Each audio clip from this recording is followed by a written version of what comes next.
Today is day one of the Ontario provincial election campaign, and already one particular issue seems to be getting the most attention.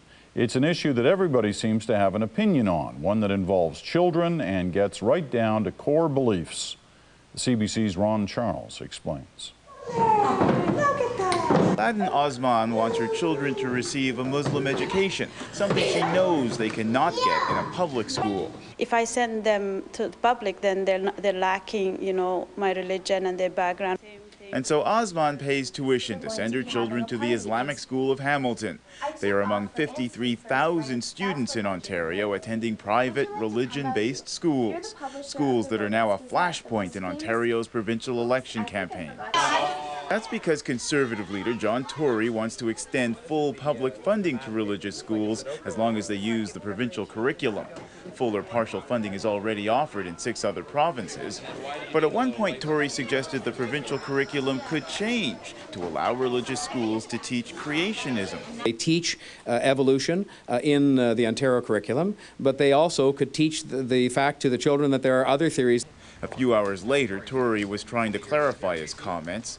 Still, his $400 million election promise has set off a firestorm of debate and a frenzy of advertising. Full-page newspaper ads of support from the religious schools and TV spots in opposition from a group of unions. But the Conservatives are again proposing to redirect our tax dollars to private religious schools.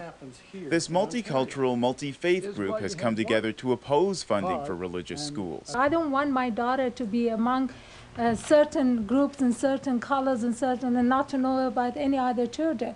Currently, the only schools that get tax dollars in Ontario are the public and Catholic schools. Catholic parents argue they are the only religion with an historic constitutional right of funding for their schools.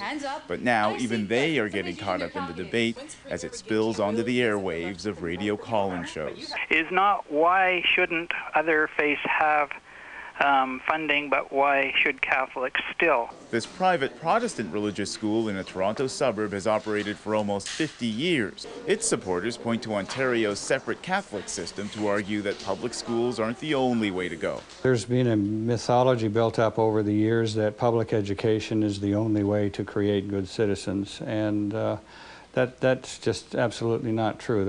The Ontario election campaign unfolds over the next 30 days, and everyone expects this contentious, emotional issue that mixes religion, politics, children, and money to dominate.